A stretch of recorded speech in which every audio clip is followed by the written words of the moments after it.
Hello all, Jeff here with a new video. Today I'm doing some R-Class racing in a car that's maxed out for R-Class, the Aston Martin DBR9. Let's see how we go. So, first race, Sebring Short. Test driving in the last race, starting on second. However, being a GT race car, they don't normally do standing starts, and as a result, I'm getting absolutely swamped here as we get to turn 1. However, first place has been punted off, as you do, and there's more pandemonium going on before we even get to the second turn. So, yeah, I have dropped 4 spots, but I've gained a... What? Hello? As there's more carnage going on. Look at this. And then the Lotus gives me a bit of a punt, but he's like, nah, my bad, you stay in front. Good sportsmanship. And look at this Lotus GT1. Straight line speed of that thing, a lot better than this. And there's some guy going really wide. He's going to hit the tyre wall. He's going to take the long way around, whatever turn 16 is called on the short circuit, as we go to the back straight. And just look at this Ford GT40.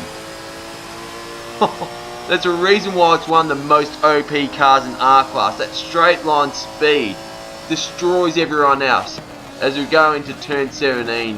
Again, and then the GT40 and the Porsche just collide with each other. As I said, I don't know what turn 17 is, what turn 17's turn number is on the short circuit. Anyway, lap 2. So I'm behind this Lotus and we've got a Porsche behind me, and all of a sudden, just wait. Oh, proximity arrows all over the joint. Wow. I don't know what happened there, but I did catch it on replay. As we go into turn 2, I've got the Porsche on my outside. Pushed him a little wide, but anyway, let's have a look at the replay. So here we go. I don't know how the Porsche didn't clip me. Like, I was looking at the replay, like, in depth, and his rear wing went straight through my rear wing. Very, very lucky I was. Anyway, so we continue on with lap 2. So there's a fair bit of battling going on here. Like, the race is on here. I don't know who's... At this point I thought, look, I don't know who's going to win. I could be a chance here.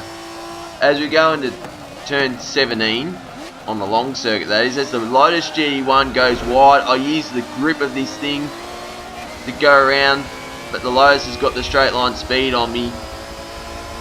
While that is called the GT1, it's a road car, whereas this car I'm using is the only car in Forza 7 to have been in the GT1 class in real life.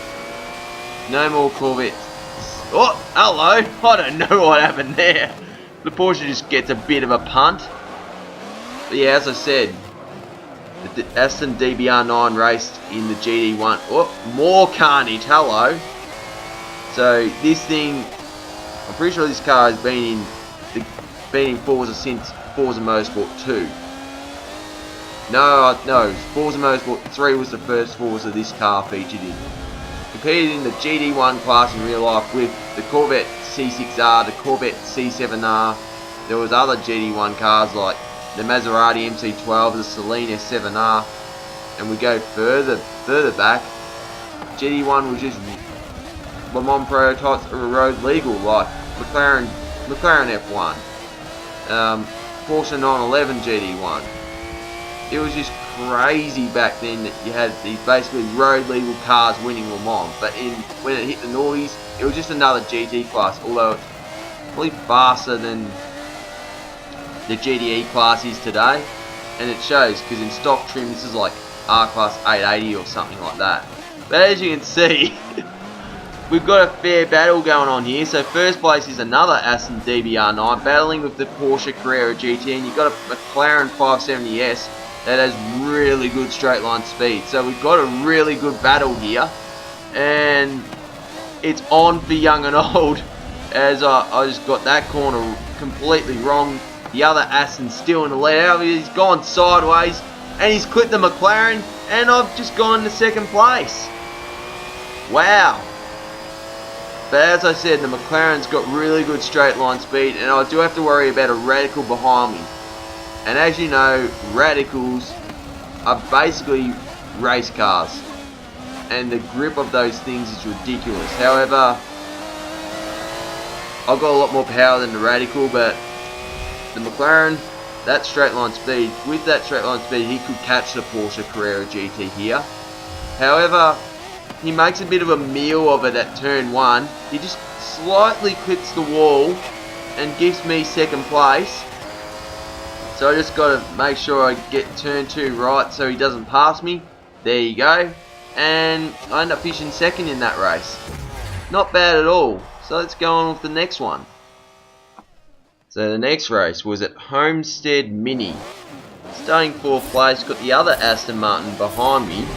So let's see how we go here. Ford GT40, Penske Lola, front row. The GT1 gets off to a ripper of a start, and so does the Radical. All of a sudden, the Aston just tags me, and whoop, the Lotus must have just tried to avoid a carnage, slowed down. I had nowhere to go. Sucks when that happens, but I'm in 5th place. I've lost 1 spot from the start, but still, anything can happen. And look at this, the GT40 and the Lola have collided, and all of a sudden I'm in 3rd. So you never know what's going to happen. The Porsche that won the last race is in 1st place. A couple of Aston DBR9s behind him. And looks like we've got a rammer on our hands. So let's be wary of that. But as we complete lap 1, 3rd place, we'll see how I go. All looking promising, because the Porsche is obviously going to have the straight line speed, but this car is actually pretty good around the corners, being a proper race car. And as you can see, he just takes turn 1 flat out, as you do. The other Aston, whoop, I think he's having a bit of a bad time with his Aston, so I've just got to be mindful of him. Get the move done cleanly before I can deal with the Porsche. But as you'll see, there's old mate. He's just trying to ram people, let's be honest. So he just decided, oh yeah, let's just drive the wrong way. And then eventually the other Aston Martin gives me room. I'm in 2nd place. Let's see what we can do with the Porsche. However, there's pandemonium going on behind me. Just look at this, watch it. Oh, and a sign as well. So GT40 went flying. I'll show you the replay of it. So GT40, bang, just ran straight into the Lola. Tries to ram me.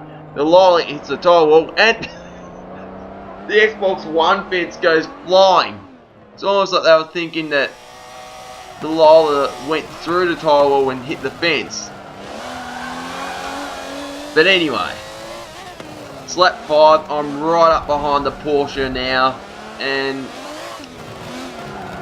it's pretty much what it felt like for the last couple of laps at Sebring. I knew this had more grip, I knew this had better braking, but the straight line speed of the Porsche Carrera, as you can see, is a lot better than this. But as we get into the tight stuff, I'm right with him. So yeah, it was on here. I wasn't sure if I was going to be able to get the move done, but yeah, it's nice and clean racing. All of a sudden he gets the S's wrong, straight into the lead. Take the nice clean line where there's no bump, and yeah, I'm in the lead. So the whole idea for the rest of the race was just hold on to the lead, limit as many mistakes as possible. So look, the Porsche is still behind me. As I get that wide, it just gives him a bit of an opportunity to get past me if he wants, but he decides not to. Still 1.5 laps to go. However, we go to the next lap, the last lap. The Porsche's right up with me, and I end up taking these couple corners just way too slowly. He almost thought about making a move there, but didn't happen. And this section I'm very strong at, so I just had to make sure I got the S's right. And there's the win. There's a win in the Aston Martin DBR9. So yeah, It was good racing. I did a couple of races before the video, but they were no good. And there you have it. I've shared the tunes. It's the tune. It's called R-Class Hopper. The description is called R-Class Hopper. I just wanted to emphasize that since the Forza GT division is in R-Class, but this thing is maxed out for R-Class. So if you like the video, give me the thumbs up. Leave a comment and let me know what you think. And also subscribe for more content and tap the bell when new videos come through. Anyway, this is Jeff here and happy racing. Cheers.